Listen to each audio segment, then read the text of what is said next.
Buenos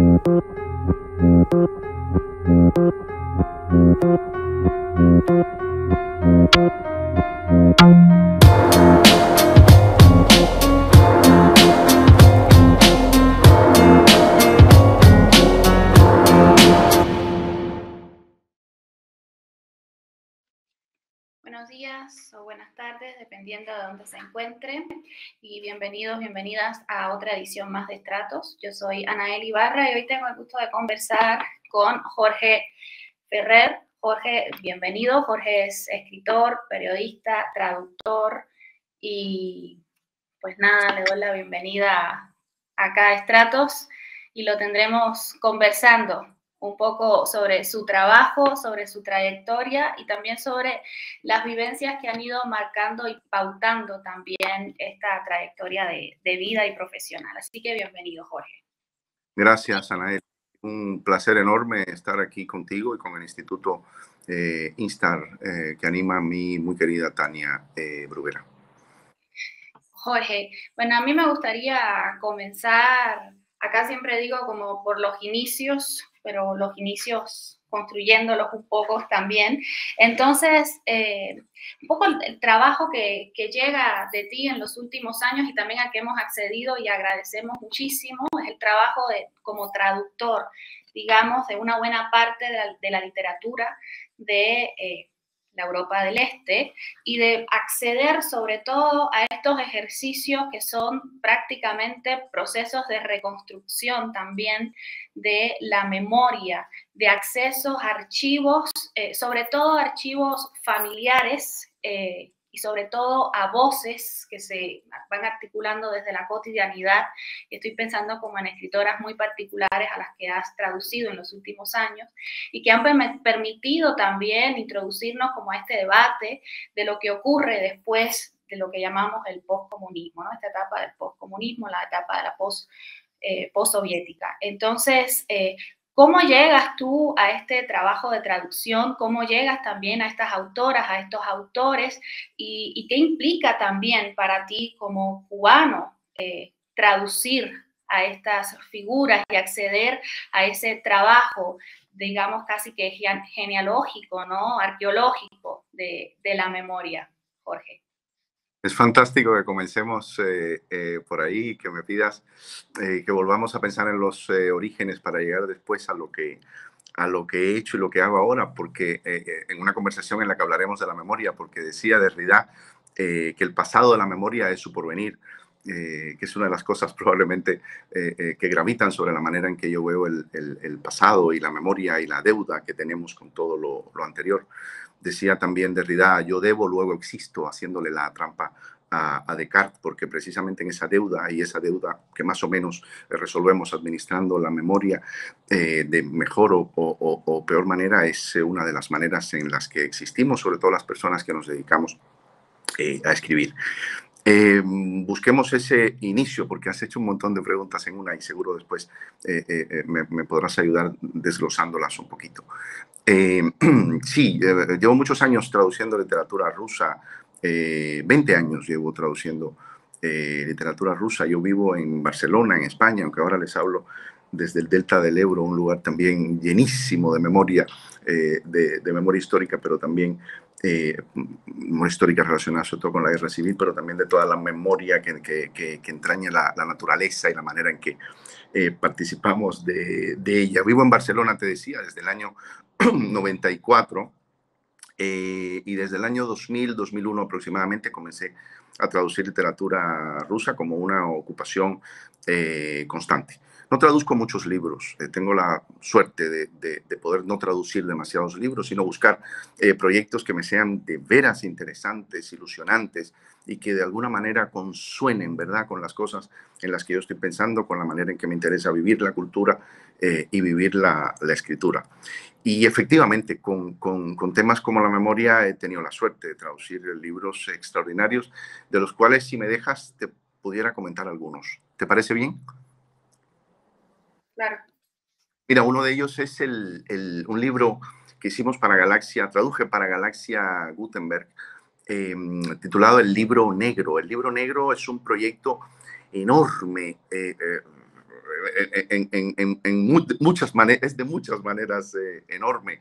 Es un proyecto que animaron Vasily Grossman e Ilya Ehrenburg cuando el ejército alemán, el ejército nazi empieza a retirarse, obligado a retirarse de las zonas de la Unión Soviética ocupada, Bielorrusia, Ucrania, los países del Báltico. Grossman y Ehrenburg enviaron a un grupo de periodistas, de reporteros, que se dedicaran a compilar la memoria del horror, entonces todavía memoria viva, que había padecido la gente bajo la ocupación nazi. Ellos tenían una idea en mente, que era que algún día habría un juicio, no se sabía que iba a ser concretamente en Nuremberg, naturalmente, pero que algún día habría un juicio y decían, compilemos ahora esos materiales cuando la memoria está aún viva, cuando la herida está aún tremendamente abierta y sangrando, para que eso sirva a los fiscales de ese juicio. Ese volumen, que es un volumen de unas 1500 páginas, está disponible en español en mi traducción, también en otras lenguas como es natural. Es un recuento tremendo del horror y es una manera muy particular de trabajar sobre la memoria. Por eso lo traigo, entre otras cosas, una manera muy particular precisamente porque estás recogiendo no una memoria distante, no una memoria legada por generaciones, que también es una memoria naturalmente valiosísima, sino precisamente la memoria viva. Estás hablando con las víctimas. Es un libro verdaderamente extraordinario y me parece que es una de las maneras en las que debemos pensar la forma en que podremos y deberemos administrar la memoria en una eventual Cuba poscastrista, cualquiera que ella sea. Otro proyecto muy interesante en el que trabajé, otro libro que traduje también relacionado con la memoria vista de otra manera, es el libro El fin del Homo Soviéticus de Svetlana Alexievich, la premio Nobel bielorrusa. Es el fresco más colosal que quepa imaginar del mundo soviético y possoviético. En este caso, Svetlana no solo entrevistó a las víctimas del régimen soviético, sino también a los victimarios. Es decir, aquí hay un doble juego, un doble vínculo que se manifiesta en esta narración. Es una narración siempre en primera persona. Svetlana, como saben las personas que nos escuchan, habitualmente trabaja entrevistando a personas. Ella graba larguísimas conversaciones que después se edita de una manera muy pulcra, digamos. Es un libro que también recomiendo a todos. Es probablemente de mis traducciones, y sin probablemente, con toda seguridad, de mis traducciones del ruso, es el libro que más se ha leído en Cuba, que con más fervor se ha leído y comentado en Cuba. Yo he recibido, en fin, ese libro lo publicamos con la editorial Acantilado, también de Barcelona, hace unos 6, 7 años, y he recibido y recibo innumerables comentarios a propósito de él. De hecho, hay un proyecto en marcha fantástico dedicado a Cuba y relacionado con la manera en que trabaja Svetlana. Esa, pues, es otra manera de trabajar sobre la memoria.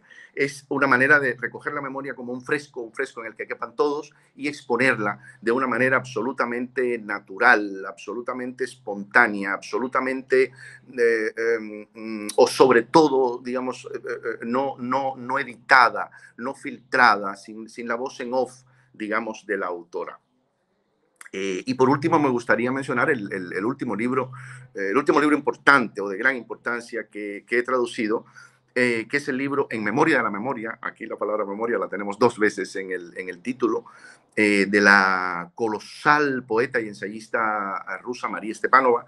María es una de las escritoras que ha abandonado Rusia a raíz de la guerra, de la estúpida guerra del Estado ruso contra Ucrania. Reside ahora en Berlín e hizo un trabajo extraordinario sobre la memoria de su propia familia. Un trabajo hecho a partir de aquello, si me permites, que Carlo Ginzburg, el historiador italiano, llamaba los indicios, ¿verdad? El paradigma indiciario. Esta cosa de ir buscando pequeños brotes, pequeños asomos, pequeños indicios, precisamente de elementos que, vistos de una manera inconexa, no le dirían nada al historiador, o en este caso no le dirían nada al lector, pero que juntándolos, enhebrándolos, ¿verdad?, en una serie, producen un efecto absolutamente deslumbrante del peso de la memoria. Te hablo, por ejemplo, qué sé yo, María trabajó con las tarjetas postales que se había cruzado su familia, el epistolario, naturalmente, de su familia, pero también las pequeñas colecciones, las colecciones de botones que encontró en una pequeña cajita de su tía abuela cuando murió. Es decir, es ese tipo de mínimos fragmentos, pero que iluminan de una manera especial la vida. Volviendo a Derrida, ese pasado de la memoria que en realidad después irá a ubicarse en el porvenir, se irá a ubicar en el porvenir mediante ese relato, ¿verdad? Construido por ella en este caso, o antes por Grossman-Ehrenburg o por Alexievich. Gracias, Jorge, por introducirnos y sobre todo en Memoria de la Memoria, que es justamente el último libro pues que conozco que has traducido. Aquí en México todavía no ha llegado, estoy ansiosa por poder comprarlo y leer a María, y sobre todo por esto que dices, ¿no? Del trabajo de la memoria, pero a partir, y ahí como entran nociones importantes incluso para pensar también lo que podría ocurrir en Cuba, que son estas nociones que se desdibujan de lo privado y lo público, ¿no? O sea, cuando entras al espacio de lo privado, de lo doméstico, y determinados objetos o prácticas que acontecen dentro de ese espacio, ¿no? De lo doméstico, que no son público y que parecieran que no pueden decir nada también sobre lo público, empiezan a adquirir esta dimensión en la que pues puedes ir hilando, ¿no? Tejiendo sentidos y significados sobre el pasado y también, por supuesto, sobre el presente, porque el pasado, y que creo que es algo importante en todo tu trabajo, no es algo estanco que quedó en un momento allí atrapado, sino es algo vivo, es algo que está todo el tiempo reelaborándose también desde el presente. Entonces, me encantaría poder leer esta novela y también creo que permitiría pensar desde los estudios sobre Cuba y de los estudios de la memoria sobre Cuba, cómo podríamos también empezar a contar ante esta falta que sentimos, que tenemos, ¿no? De documentos, de acceder también al archivo que ha construido el Estado sobre la nación cubana después del 59, cómo podemos empezar a contar también desde estos pequeños detalles que parecerían ser insignificantes, ¿no? Entonces, me parece que es una labor importantísima, y también traerlo al español, ¿no? Poder acceder a esos textos que justamente por el lenguaje muchas veces, por el idioma, no podemos llegar a ellos. Te preguntaba... Sí, si me permites, hay proyectos, no obstante, a pesar de que los cubanos somos, esto evidentemente es un poco una hipérbole y una generalización, pero los cubanos somos algo desmemoriados, si te fijas, o si se fijan los que nos escuchan, no somos muy pródigos en libros de memorias en la literatura cubana en general, la del siglo XX. No hay demasiadas memorias, incluso memorias de la revolución, es decir, memorias escritas por la gente que hizo la revolución, tampoco hay demasiadas. Hay algunas, pero no son demasiadas. Yo recordaba cuando tú comentabas esto, hay proyectos muy interesantes, por ejemplo, el de mi muy querida amiga María Antonia Cabrera Arús, que trabaja en New York sobre la cultura material de la revolución, y precisamente lleva una colección, anima una colección, trabaja en una colección, evidentemente que es colección y también catalogación, de los objetos que nos sirvieron para vivir durante la revolución. Lo mismo los regalos, los juguetes que nos venían, aquellos famosos básico, no básico y dirigido, que los ventiladores, que las libretas de abastecimiento en sus sucesivos avatares, etcétera, etcétera. Espera un momento, pues se está escapando mi perro. El perro. Sí, parece que no se va. Lo siento mucho, ¿eh? No, no, que lo tengo esperando que está saliendo para acá. Oye, entonces estos proyectos son interesantes. Hay otro proyecto que me gusta mucho de este tipo. Son proyectos que surgen de manera súper espontánea. Es el proyecto de Juan Luis Morales, el destacado arquitecto cubano residente en París, que proviene precisamente de una larga familia de arquitectos cubanos. El despacho Morales y Asociados comenzó desde los primeros años de la República y construyó muchísimo en Cuba. Y Morales, por cierto, tiene un proyecto en Facebook, un proyecto colaborativo, donde las personas en Cuba, los que residen en Cuba, van haciendo fotos de estos edificios construidos por Morales Arquitectos y Asociados, y sobre todo de los usos, de los sucesivos usos que van teniendo detectas de repente porque sí, precisamente la manera en que evoluciona, en que ha ido evolucionando el uso de esos edificios, porque ha ido evolucionando también la sociedad, porque ha ido evolucionando el barrio, porque ha ido evolucionando naturalmente el país. Y eso es algo también interesante. Estos proyectos existen. Pero tú me querías preguntar también, perdona. No, sí. Te quería preguntar, bueno, te había preguntado un poco cómo era que llegabas a convertirte en un traductor ruso, es decir, sabemos, Cuba ha mantenido relaciones muy estrechas con Cuba, con Rusia, por supuesto, después de 1959 y el trasiego, digamos, a través de los viajes, de la diplomacia también, de todos los intercambios de estudios, de educación, la formación, digamos, de una buena parte de las generaciones después del 59 en Moscú, pero ¿cómo es en tu caso en particular? Es decir, ¿cómo es que llegas a Moscú? Y después te hago la otra pregunta que estaba ahí enlazada, pero para no mezclarlas.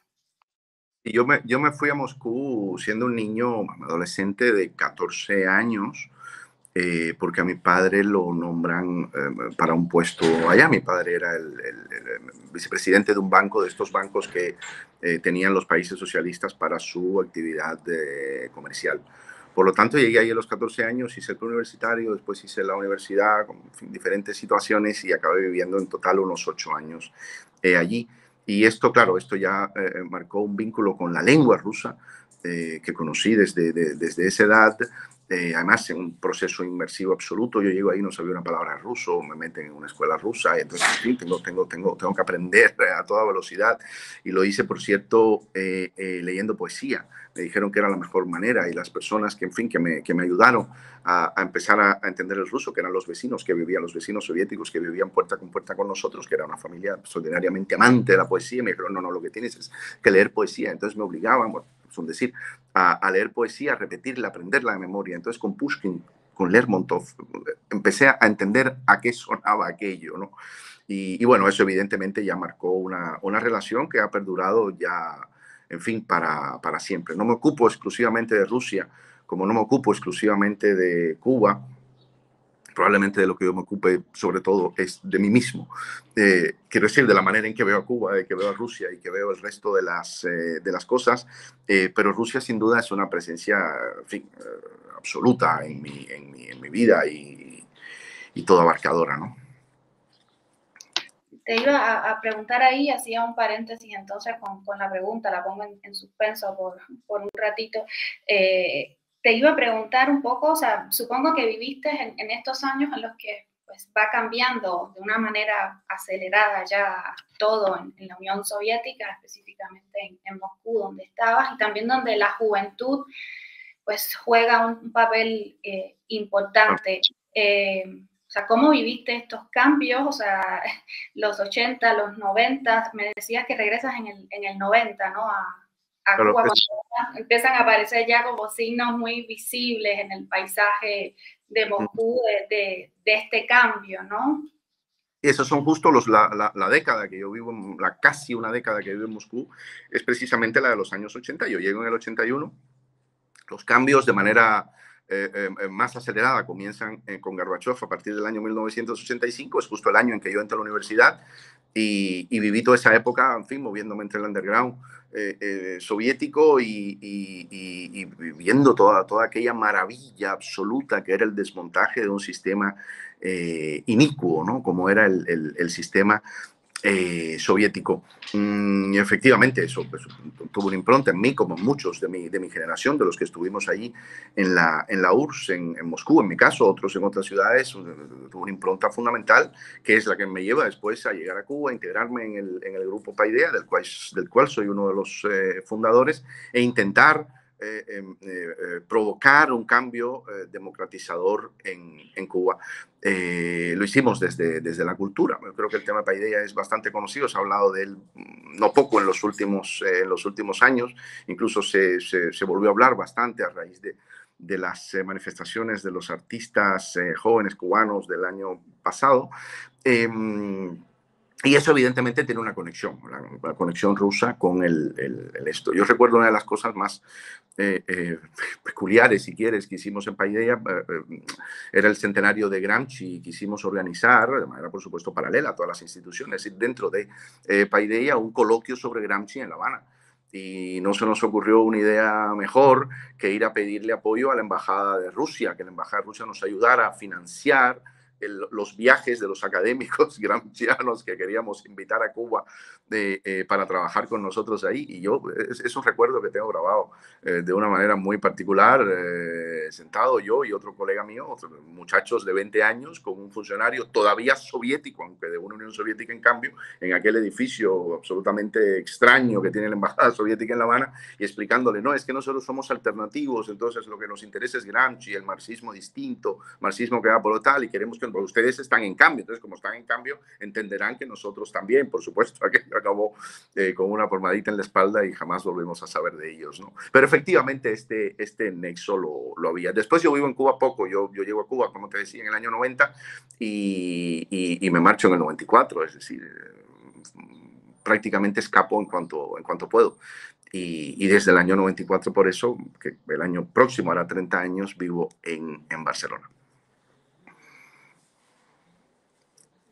Y ahí la pregunta que te había hecho al inicio y un poco la reformulo era, pues, ¿qué impacto había tenido para ti, o sea, como cubano, el haber accedido a toda esta literatura que has podido traducir, pero sobre todo más que acceder a esa literatura y traducirla, ¿cómo había impactado eso para pensar también los procesos, digamos, de construcción o las bases de la autoridad cubana, es decir, del gobierno cubano después de 1959 y también las tecnologías fundamentales que informaron a ese gobierno a partir de considerar el acceso también a toda esta literatura que un poco empezaba a desmantelar, a pensar, a reflexionar y también a desencarnar muchos de los procesos que habían sido, o sea, durante décadas, ¿no? Tomando cuerpo, tomando carne en esos países. Entonces, un poco esa era la pregunta, ¿no? O sea, ¿qué había impactado en ti y cómo había o si había permitido reformular algunos de los procesos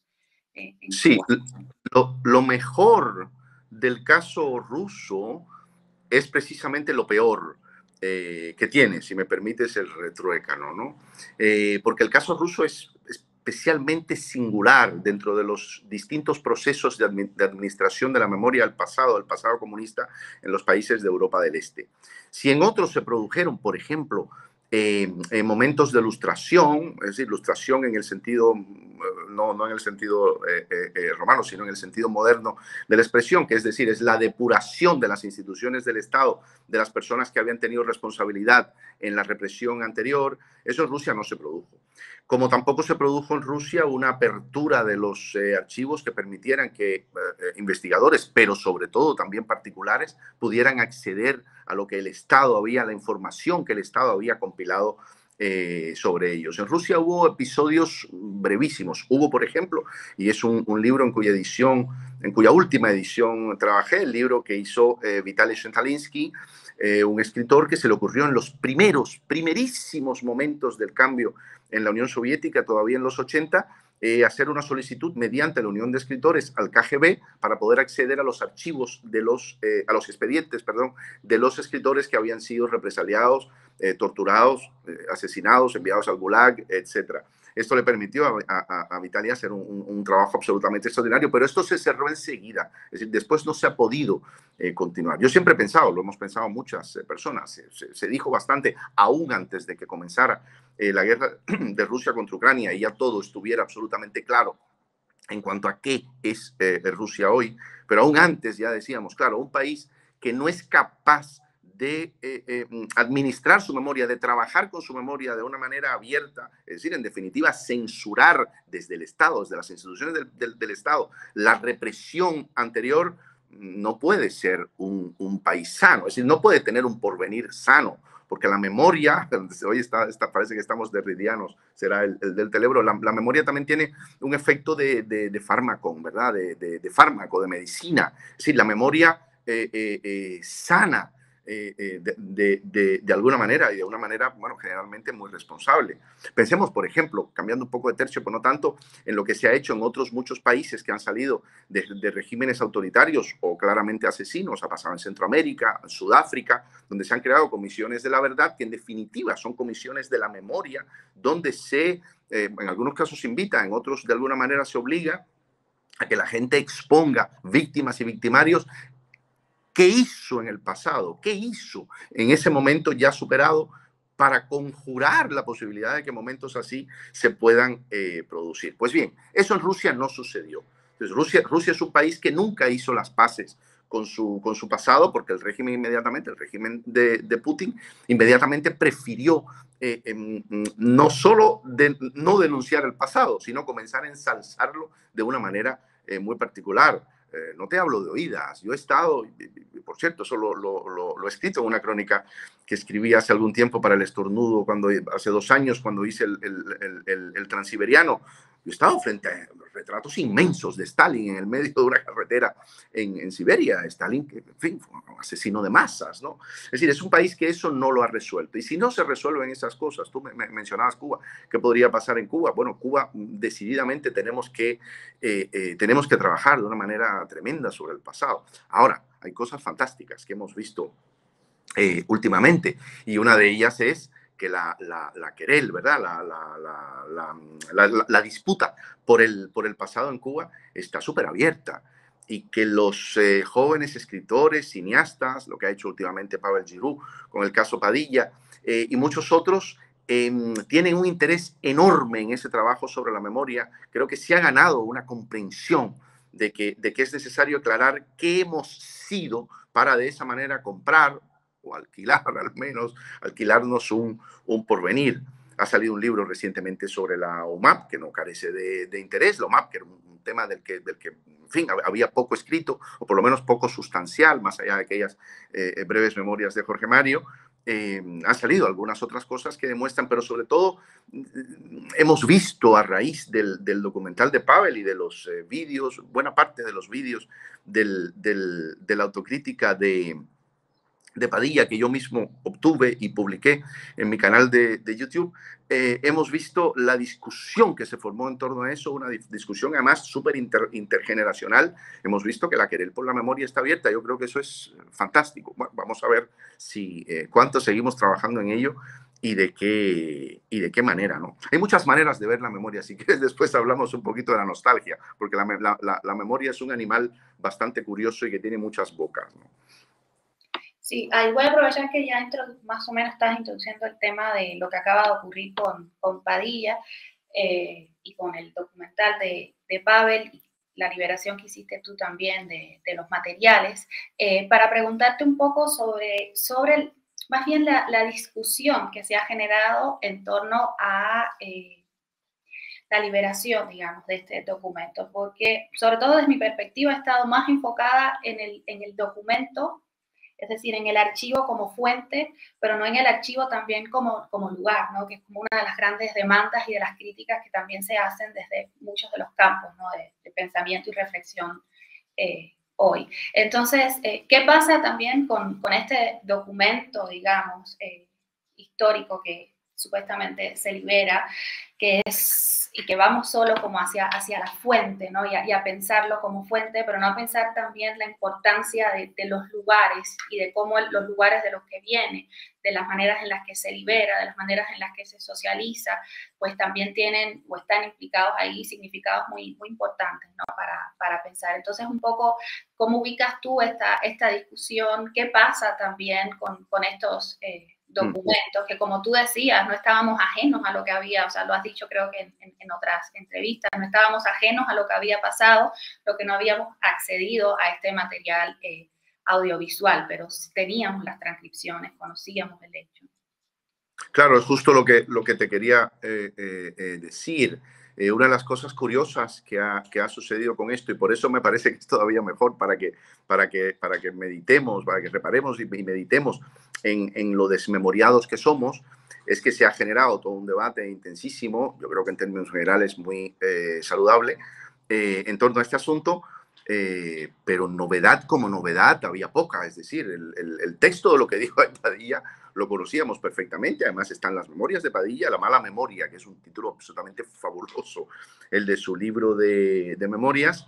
Estaban otros muchos materiales, hay un dossier espectacular que hizo la revista En cuanto a la cultura cubana, yo creo que en torno a 2001, 2002, dedicado, contiene un homenaje a Padilla donde hay cosas absolutamente espectaculares. Quiero decir, todo esto lo sabíamos. Ah, bueno, es verdad que no habíamos visto todavía el gesto, no lo habíamos visto la gota de sudor a Eberto, bajarle desde la 100 por la mejilla, no habíamos visto el gesto exacto, ¿verdad? De imitar al dictador. Si bien es verdad que algunos de los que estuvieron presentes aquel día en esa sala habían hecho reactuaciones, ¿no? Y se sabía más o menos cómo se había comportado Padilla. Yo creo que es menos importante haber publicado el documento en sí que lo que ha significado para darnos cuenta, repito, de lo desmemoriados que somos y de que debemos prestar mucha más atención a asuntos que son fundamentales, porque el momento Padilla, el caso Padilla, no es un momento cualquiera en la historia de la relación de la revolución con sus intelectuales. Es un momento crucial, no el único crucial, quiero decir, pero hay un par o tres más, si acaso, pero ese es fundamental. Que se lo haya visto ahora de esta manera, te insisto, me parece extraordinariamente saludable. ¿Cómo funcionaremos en el futuro con eso? Pues no lo sé, evidentemente uno sueña... Uno sueña con una sociedad abierta en la cual sean accesibles los documentos y en el cual académicos, escritores y ciudadanos puedan acceder a la memoria. Bien, es verdad que, sabes, el trabajo de cada uno sobre la memoria es sobre todo sobre la memoria propia, sobre la memoria de sí mismos, ¿verdad? Lo otro es un asunto. Es decir, hay una memoria popular de la revolución, hay una memoria que contiene lo mismo el ventilador ruso que la canción de los Bambán que yo venía escuchando ahora en el coche cuando bajaba al Delta, o cuando veníamos hablando algunos de los que veníamos en ese coche sobre la escuela Lenin, aquella escuela Lenin en la que alguno de ellos y yo mismo durante un periodo muy breve estudiamos, ¿no? Entonces, esa memoria personal que se va construyendo, te decía hace un instante, por eso vuelvo otra vez, el asunto de la nostalgia, uno de los fenómenos absolutamente inquietantes que veo, que vemos, es que ya empieza a gestarse mucha nostalgia de la revolución, ¿no? Esto es un fenómeno que vimos de una manera muy clara en Europa del Este. De hecho, se acuñó el término de nostalgia, ¿te recuerdas? Para pensar precisamente en toda esta cosa cuando, es decir, tras los cambios en la Europa del Este o cuando se produzca un cambio en Cuba, la sociedad quedará a la intemperie. Hay que ser conscientes de que quedarán a la intemperie. Y uno de los mejores refugios, de los mejores techos para ese vivir a la intemperie es la memoria, es refugiarse en el pasado y hacerlo precisamente desde la nostalgia. Nostalgia, que es una palabra, bueno, no es exactamente una palabra griega, quiero decir, no es una palabra creada por los griegos, fue creada después en el siglo XIX, principios del XX, pero con esa raíz griega que significa algo así como echar de menos tu propia casa, es decir, echar de menos el sitio donde te has sentido bien. Y la nostalgia es uno de esos animales peligrosos, ¿verdad?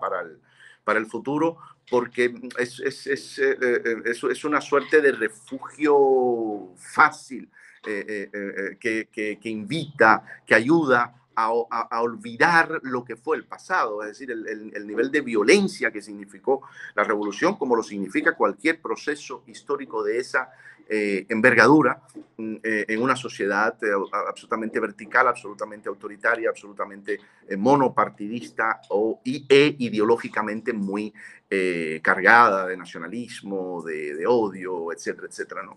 Entonces, pero es increíble porque yo veo mucho eso, es decir, tengo un radar para detectar esas cosas.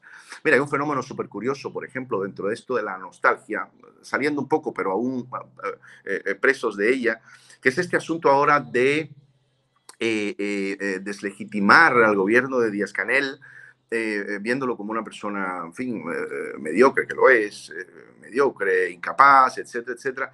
Pero ya uno ve un proceso en el cual eso se opone al periodo, digamos, clásico de la revolución. Entonces ya de pronto esto no funciona, pero claro, porque antes sí, Fidel era una figura de una envergadura, es decir, había una cosa intelectual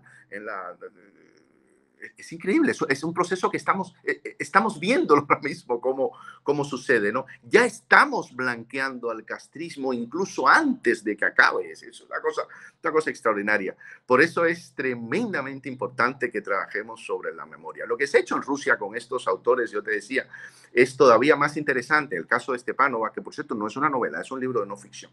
En el caso de Stepanova, claro, lo que hacen es que esa gente, esos escritores, están construyendo memoria contra el poder aún en el poscomunismo, porque el poscomunismo no significa, es lo que nos enseña Rusia, no significa automáticamente que termine el problema con la memoria, en fin, porque habrá una apertura, otra. No, puede haber determinadas aperturas, incluso puede haber aperturas como la ha habido en Rusia, en la economía, en fin, en determinados segmentos. Pero el tema de la memoria es crucial porque precisamente ahí se cifra la manera en que los hombres se relacionan con su pasado y con su porvenir. La forma en que los hombres y las mujeres, naturalmente, se reconocen a sí mismos como que es un poco lo que sucede también con la nostalgia. La nostalgia casi nunca es un hecho individual. La nostalgia siempre es un tema de muchos. Todos recordamos aquello. Ahora hay gente que recuerda, yo no sé, las escuelas al campo. Es una cosa increíble que tiene mucho que ver además con algo muy, muy natural a veces, que es simplemente que recordamos la juventud, ahora algunos que no lo son tanto, no me quiero meter ahí, algunos que no lo son tanto, entonces recuerdan la juventud y claro, le dan toda esa cosa revolucionaria, toda esa cosa tal, ven en ello, precisamente pasando por alto lo que aquello significaba, la violencia que significaba, por ejemplo, la separación de las familias, el hecho de concentrar a niños. Yo me recuerdo, a mí me enviaron a la escuela del campo desde que tenía, en fin, desde que estaba en séptimo grado. Yo empecé la escuela anticipadamente a los 4 años, y yo era un niño de 10 años que trabajaba 8 horas, que vivía en barracones, es una cosa absolutamente espantosa, y sin embargo ya vemos nostalgia de aquello, ¿no? Son cosas que nos invitan a pensar y a trabajar con más fuerza. Sí, no, has tocado como varias, voy a intentar recuperarlas para poder devolvértelas. Lo primero sobre lo de Padilla, sí, o sea, yo también pensaba cuando lo veía que estamos cayendo en la trampa de creer que lo desclasificado, el hallazgo, lo oculto, ¿no?, que sale, es donde realmente está la realidad, ¿no?, y que es el Estado el depositario de esa realidad. Y estamos obviando otros procesos que acontecen también alrededor de eso. Y eso es problemático. Problemático sobre todo para cómo vamos a enfrentar este tipo de situaciones.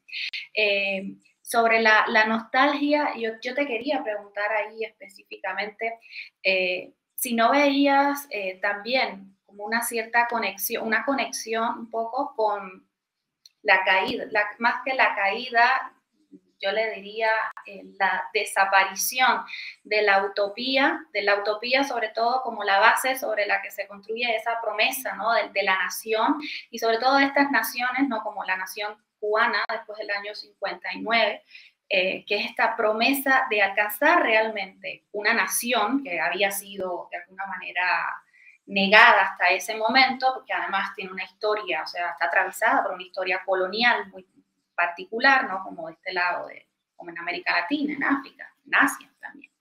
Y cómo esa utopía, como base de esa promesa, un poco empieza a desmembrarse, empieza a deshacerse, y entonces emergen, ¿no?, un poco este estado emocional de la nostalgia, donde efectivamente, como tú decías, hay pues empieza a aparecer entonces dimensionándose a otra escala el pasado, ¿no? Y el pasado con la figura de Fidel, sobre todo, que es quien ha capitalizado un poco pues la voz del Estado cubano después de 1900, un poco no, quien capitalizó la voz del Estado después de 1959. Entonces, si había alguna conexión, y si también veías tú alguna conexión entre esto y lo que pasó también en la Unión Soviética, es decir, la caída de la revolución como este sujeto, ¿no?, que había unido a todos, que además les había hecho creerse especiales por encima del resto, que había construido además un relato que se enfrentaba pues, del otro lado del mundo, es decir, en el marco también de la Guerra Fría, o sea, cómo fueron adquiriendo sentido estos procesos revolucionarios particulares, algunos a la sombra de la Unión Soviética. Entonces te quería preguntar si había como alguna conexión entre este estado emocional, entre la nostalgia también, ¿no? Como una forma de acceder a la memoria, como una forma emocional me refiero, ¿no? Y esta caída, este desmembramiento de la utopía como la base de la promesa de la nación y la conexión también con la Unión Soviética, un poco ahí enlazándolo con lo que tú venías comentando sobre el peligro, ¿no?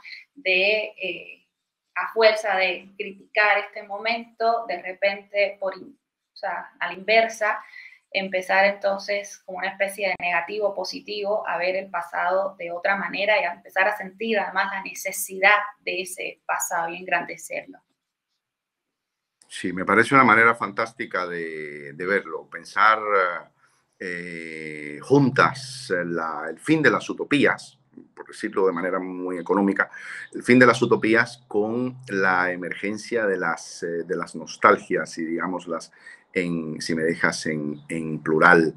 Fíjate que la nostalgia es de todas las maneras en que trabajamos con la memoria, en que nos manejamos con la memoria, en que fabricamos memoria.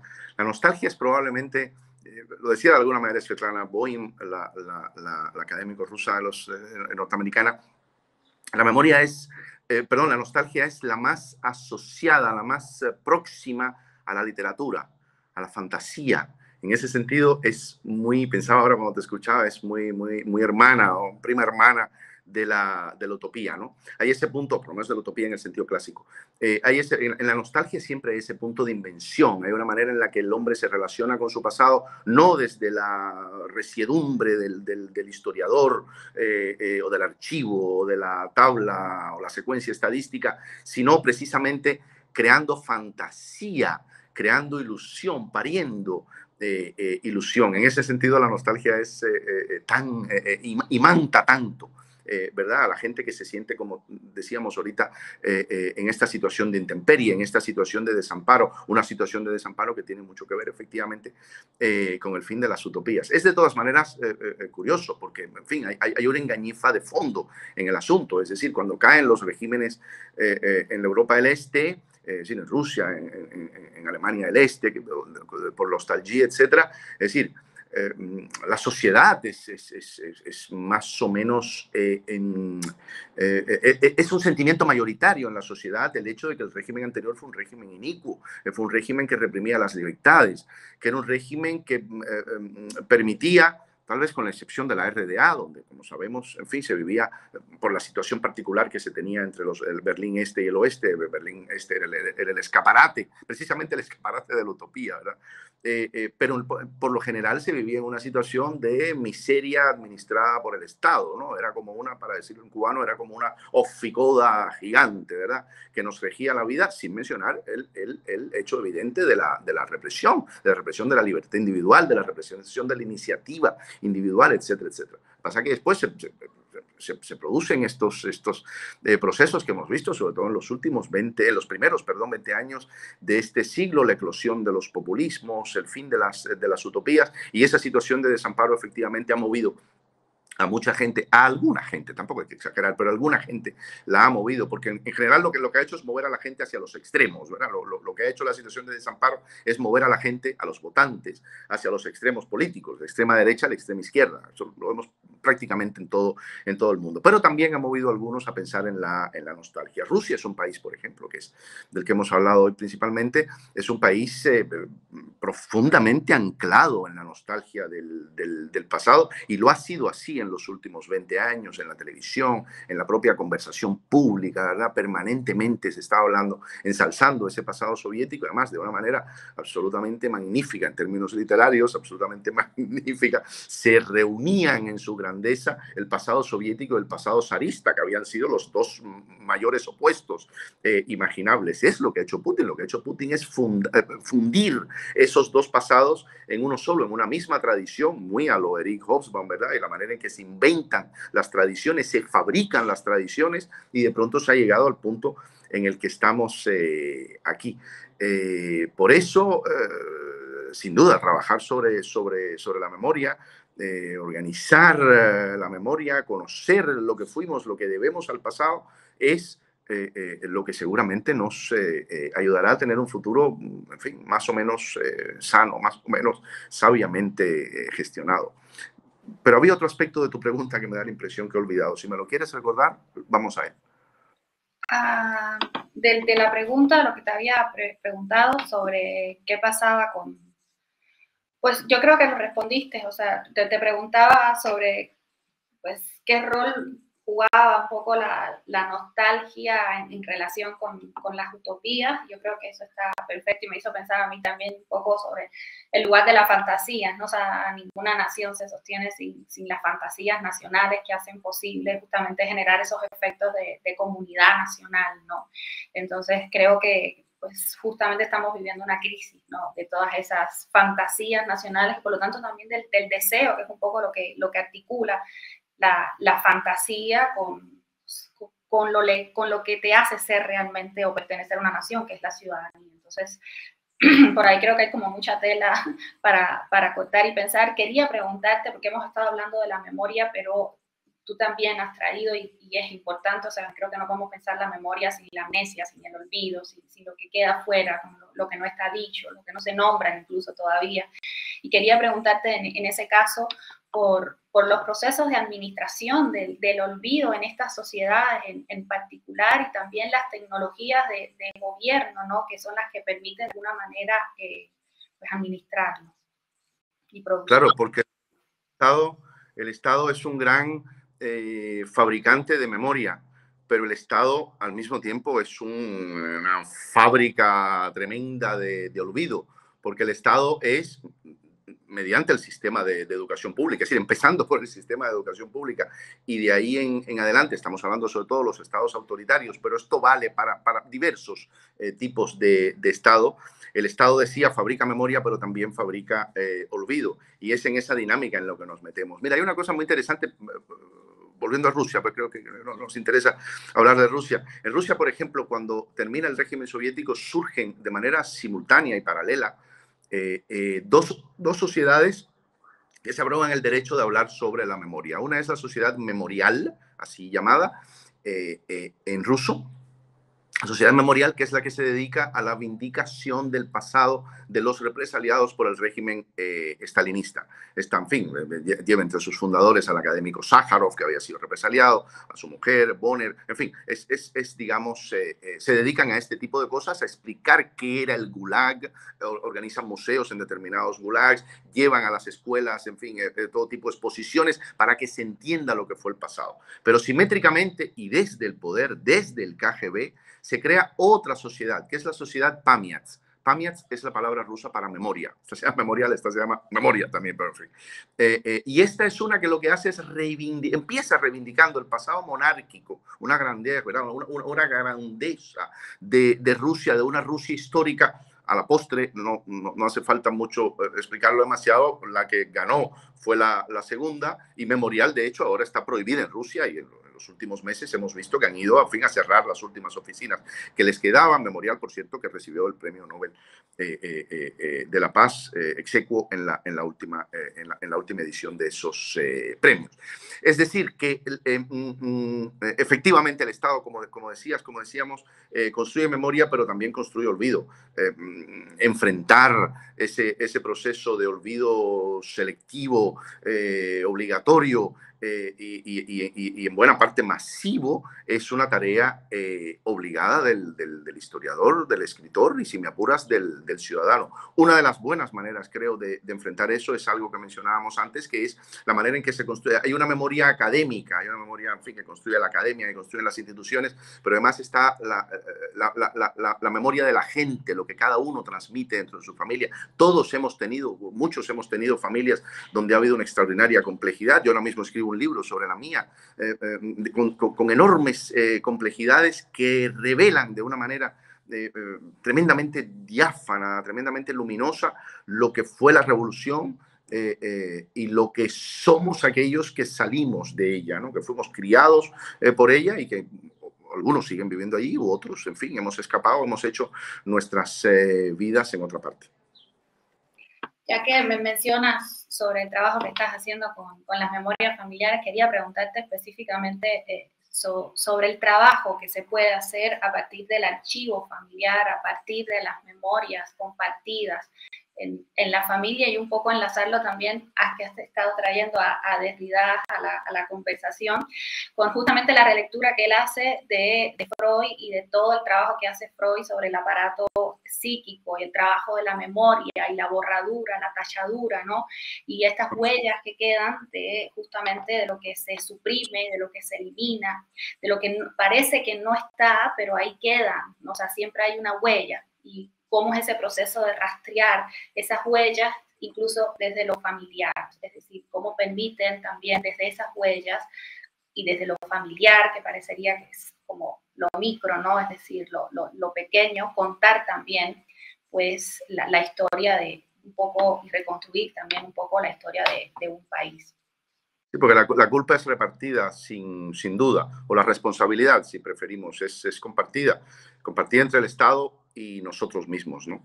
Todos hemos visto, muchos hemos visto en nuestras familias cómo se ha reprimido la propia construcción de la memoria de la familia. Eso lo cuentan muy bien también los rusos, ¿no? Cómo incluso personas que regresaban del Gulag cumplían su condena, volvían a sus casas y jamás hablaban de eso, evitaban cualquier mención al asunto, no querían manchar a su familia con la memoria del horror. La revolución lo hemos visto muchas veces, hemos visto, la revolución cubana quiero decir, lo hemos visto de unas y de otras maneras, algunas muy complejas. Mira, te contaré algo. Yo, cuando vivía aún en Cuba en los años 90, teníamos una relación muy estrecha con la Embajada de Francia, con Jean Texier, que era entonces la ministra consejera de la Embajada de Francia. Y muchas veces venía un chofer de la embajada a casa, en fin, era la época del periodo especial, nos traían, en fin, alimentos, vituallas, etcétera, ¿no? Y en una ocasión, esta persona, un mulato así, un tipo, una cara buena gente, tremendo, y entonces poco a poco, bueno, en fin, el roce hace el cariño, ¿verdad? Bueno, en fin, entablamos una relación. Y un día el tipo viene a casa con una botella de ron, nos sentamos, estoy hablando del año, sí, 92, 93. Nos metemos un par de tragos, no sé qué, y de pronto aquel hombre empieza a llorar y empieza a contarnos, a mí y a un par de personas más, a mi pareja y a otra persona que estaba ahí con nosotros, empieza a contarnos que él había sido guardia en la OMAP y cómo le pegaba a la gente, abusaba de la gente, lo que él vio allí. El tipo terminó, al día siguiente, el tipo viene a mi casa, me toca la puerta, me dice, ayer no pasó nada. Yo ayer no te he dicho nada. Es decir, esta cosa de que toda esa memoria la llevamos dentro, pero esa memoria no sale. Evidentemente el psicoanálisis, como dices, es una herramienta fantástica para que todo eso que hemos borrado, ¿verdad? Toda esa cosa también heideggeriana, el Erinnerung, ¿verdad? Ese recuerdo, esa rememoración, esa cosa que habita dentro de nosotros, pero que muchas veces no sabemos bien qué hacer con ella, con ellas, que esas cosas puedan salir y que esas cosas se puedan proyectar. Creo que lo decía antes, yo veo en el trabajo sobre la memoria no solo una cuestión naturalmente de Estado, de apertura de los archivos, etcétera, etcétera, sino que también un asunto eminentemente íntimo. Hay cosas que nosotros mismos no hemos sido capaces de contarnos, o que no nos las han contado nuestros padres, que tal vez murieron sin habernos las contado, ¿no? Y entonces, precisamente, por eso me gusta el trabajo de Stepanova, y es un poco lo que estoy haciendo yo, que es pensar la historia de mi padre y de mi abuelo, su padre. Mi abuelo se fue al exilio a la ciudad de New Jersey en el año 1968. Mi padre permaneció en Cuba y a partir de entonces empezó su carrera, digamos que meteórica, en el Banco Nacional de Cuba y en este tipo de instituciones relacionadas con el mundo soviético o el mundo de la Europa del Este y Cuba. Entonces, de manera paralela fueron transcurriendo esas historias. La del exiliado en New Jersey, que había sido policía, por cierto, durante el último gobierno de Batista, y la de mi padre, por supuesto, no se hablaban, eran dos familias distintas, eran dos, y en medio de eso crezco yo, es decir, idolatrando idolatrando a mi abuelo, que enviaba a Nueva Jersey a través de mi madre fotografías espectaculares en las que aparecía a veces en un submarino con una gorrita o jugando al golf, ese tipo de cosas que un niño lo maravillaban porque eran cosas que venían de la otra parte del muro. Yo vivía en la parte sombría del muro, yo vivía en Moscú, mi abuelo vivía, pues en fin, en New Jersey, Nueva York, Miami, etcétera, ¿no? Entonces, esa manera de pensar la historia de tu familia, porque la historia de tu familia, en este caso la mía, es también la historia de una, no me pondré hegeliano, que ya vamos acabando, pero de una familia dividida dentro de una nación también dividida, como fue, ha sido y es. A pesar de todos esos esfuerzos, la cultura es una, todos somos lo mismo. No, lo considero, eso es un país perfectamente dividido entre los que vivimos fuera y los que vivimos dentro, y aún a pesar de la porosidad de la frontera que se ha generado en los últimos años, a partir de Obama, etcétera.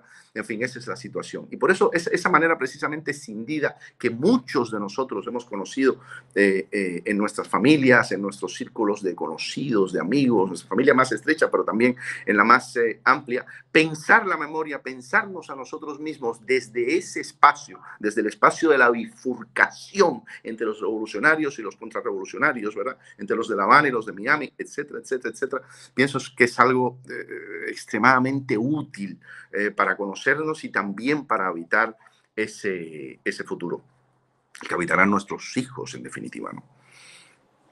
Tengo dos deseos, el de leer a Stepanova con memoria, en memoria de la memoria, y el de leer tu libro que todavía no has terminado, pero que ya quiero leer con las memorias familiares. No sé si puedas dejarnos con alguna de las anécdotas de este libro, o sea, que estés trabajando para este libro, como para cerrar justamente un poco en el toro de estratos, que es de compartir, de sacar justamente de este espacio que, como tú decías, de intimidad, como es lo familiar, y de compartirlo un poco pues, con lo público más, ¿no? con algo chiquitito de... Te lo voy a contar con mucho gusto porque te voy a contar cómo termina la historia. La historia de estos dos hombres, un padre y un hijo, uno, te repito, que se exilió en New Jersey en el 68, el otro que comenzó su meteórica carrera dentro del aparato de poder del castrismo. Mi abuelo murió, naturalmente, antes. Mi abuelo murió a finales de los años 80. Y hace 8 años mi padre viajó por primera vez a la ciudad de Miami. Mi padre había viajado prácticamente el mundo entero desde sus responsabilidades, pero nunca había ido a la ciudad de Miami. Cuando se jubila, etcétera, él va a Miami por primera vez, se reúne con toda su familia, con todos sus primos. Es una familia inmensa. Mi familia, nuestra familia, que se había exiliado progresivamente en la Florida, algunos desde el año 60, ¿no? Fueron pioneros, digamos, de este asunto del exilio. Cuando mi padre va al exilio, muere mi madre, mi padre va a Miami por primera vez, y mi padre toma la decisión de rehacer su vida, incluso su vida sentimental. Era un hombre ya de 79 años y decide quedarse a vivir en los Estados Unidos. Vuelve a La Habana para cerrar en La Habana sus asuntos y muere en La Habana. Muere inmediatamente, llega a los pocos días, se muere. Nunca pudo realizar ese su último postrero sueño, que habría sido el de alguna manera repetir la historia de su padre, del hombre con quien no se habló durante 40 años. Muy fuerte, fuerte. Creo que Lo es. la historia, sí, sí, sí, sí, porque además esa en particular es una generación que está cargando, más que con la nostalgia, con la frustración, con el justamente ver y es muy difícil justamente desprenderse de todo lo que fue dándole sentido a tu vida, porque es desprender y deshacer también un poco los propios rastros, ¿no? de tu vida, de tu existencia en el mundo, y que pensar a rehacer esta vida justamente en un escenario que había sido o que le había dado sentido de otra manera, ¿no? A su propia existencia, y que finalmente termine, ¿no? En Cuba casi como castigo, ¿no? Pareciera que pues, vas a morir en Cuba. Creo que es un relato muy poderoso, sobre todo para esa generación, sobre todo hablando de esa generación que también es la generación de mi papá, ¿no? Y yo justamente, pues como hija, cargo también un poco con su estado emocional, con su decepción, con la frustración sobre todo, ¿no? con la que llega esa generación a los 2000. Entonces creo que es un relato muy poderoso Es y una, que es una historia, yo creo, fíjate, ejemplar, en el sentido casi cervantino, ¿verdad? Es una historia ejemplar en su crueldad absoluta. Pero me parece muchas veces la literatura nos enseña cosas que no hemos sabido ver de otra manera. Y esta historia de mi padre y de mi abuelo, que es una historia absolutamente real y que solo contaré desde su dinámica real, es una historia que tiene una fuerza efectivamente que pareciera que literaria. Porque ahí solo es, quería preguntarte, o sea, ¿con qué estás trabajando para poder rehacer estas memorias? Es decir, ¿qué materiales estás trayendo para hacerlo? mira, principalmente entrevistas. Tengo un no muy amplio archivo que me ayude con documentos ¿cómo se llama? A contar esto. Tengo documentos, tengo bastantes documentos, pero no tantos como quisiera. Faltan muchos, te voy a decir uno, por ejemplo, me falta precisamente hablamos de los archivos rusos hace poco, el dossier de la KGB de mi padre, que vivió durante 7 años en Moscú, siendo el tercer hombre entre los cubanos que vivían en Moscú. Tiene que tener un dossier del KGB tremendo, que para este libro sería magnífico. Eso no lo podré conseguir, por ejemplo. Tengo dificultad por determinadas circunstancias para obtener muchos documentos de mi abuelo, de los últimos años de la vida de mi abuelo. Por eso pero lo que estoy trabajando sobre todo es con entrevistas. Estoy haciendo entrevistas vía Zoom, porque son personas que están en los Estados Unidos, donde viajo con cierta frecuencia, pero no tanto como para poder hacer todas estas entrevistas, y voy compilando entrevistas, voy cosechando, ¿verdad? Memoria, precisamente memoria viva de las personas que vivieron con mi abuelo, las personas que vivieron, trabajaron con mi padre. Y de ahí sale un material extraordinario, aparte naturalmente de mis propias vivencias con mi padre. Sí, ahí te quería preguntar sobre pues algo que siempre sale cuando hablamos de lo autobiográfico, de lo familiar, cómo entra lo familiar, ¿no? En los relatos autobiográficos, y es el dilema de lo ético, o sea, de cómo hablamos de una generación que ya también está desapareciendo, que es muy cercana a nosotros, a nosotras, ¿no? Como los padres, las madres, o sea, cómo hablar de estas vidas que muchas veces ni siquiera fueron accesibles para nosotros mismos, ¿no? Porque justamente por la dinámica social de Cuba, había muchos aspectos que quedaban ocultos para ellos, para nosotros. Entonces, ¿cómo contar esto? ¿Cómo develar estas intimidades que son propias de la familia? Y cómo te coloca también a ti como hijo, ¿no? El revelar un poco la tragedia, porque es una tragedia, ¿no? A mí Sí, dime. María Estepanova me decía, hablando de estas cuestiones, María Estepanova me decía algo muy interesante hace poco, en un coloquio que tuvimos aquí en Barcelona, y María decía, claro, yo siempre fui una suerte de rehén de mi familia, en el sentido, bueno, de mis padres, de las personas mayores de mi familia. Yo fui una rehén de ellos, pero ahora cuando escribo sobre ellos, ellos son mis rehenes, ¿no? Entonces se produce una divertida, si quieres, un divertido cambio de posiciones, cambio del efecto de poder dentro de la familia. Ahora somos nosotros, digo, nuestra generación, digamos, la tuya y la mía, porque son más o menos próximos, son las que mandan en esto, porque sí, somos nosotros los que escribiremos este asunto, somos nosotros los que lo contaremos. En algunos casos les podemos echar en cara a ellos, bueno, lo contamos nosotros porque no supieron contarlo ustedes, o porque no quisieron contarlo ustedes, o porque no tuvieron el valor de contarlo ustedes, ¿no? Entonces es un cambio, es un curioso cambio, es una relación de poder que muta, ¿verdad? Que el tiempo rompe su dirección anterior. Y casi que un ejercicio también transaccional, ¿no? Porque estás dando algo, o sea, estás... Sí, ¿no? cómo no, cómo no. Lo veo así sin duda. Hay mucho don, hay mucha ofrenda en lo que hacemos. Hay mucho don y hay mucha ofrenda, sin duda, ¿verdad? Lezama decía aquello de que definir es cenizar. Yo a veces pienso en esto de que, claro, escribir este tipo de memorias, que no son las mías propias, yo lo que intento hacer es una memoria de muchos, ¿verdad? De muchos de mi familia, pero de muchos de ellos. Y juntar esta memoria de todos no es cenizarla en el sentido de convertirla en cenizas. Lo que hago es avivar un poco esas ascuas, ¿verdad? Veo todo ese fulgor y de alguna manera pienso que conseguiré aplacar después muchas cosas que todavía dentro de mí mismo y algunas otras personas de mi familia siguen siendo motivo de dolor, motivo de queja, motivo sobre todo de un extraño desasosiego íntimo, ¿verdad? Creo que la literatura debe hacerse, entre otras cosas, para eso, para ganar cierto sosiego, ¿verdad?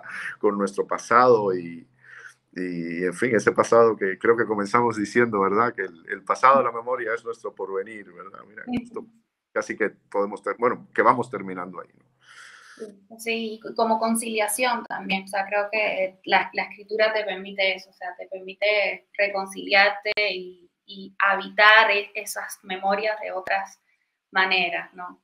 Entonces, creo que estoy, te repito, deseosa de poder leer las memorias familiares que estás escribiendo y pues seguramente en algún momento me compro el de María, así que ahí te estaré escribiendo diciéndote qué me sugirió. El libro de María te encantará, te lo aseguro. Es uno de los libros más poderosos que he leído en los últimos años. Es uno de los principales libros que se han escrito en ruso, y fíjate que ya no es poca cosa, en los últimos años, y así lo ha reconocido la crítica en fin, todas las lenguas, se ha traducido ya a todas las principales lenguas europeas, y la crítica es absolutamente aplastante en ese sentido. Es un libro que produce un deslumbramiento, un genuino deslumbramiento para entender a los demás y entendernos a nosotros mismos. Y eso es un poco lo que tendría que hacer también la literatura, así que entonces cumple con todo en grado máximo.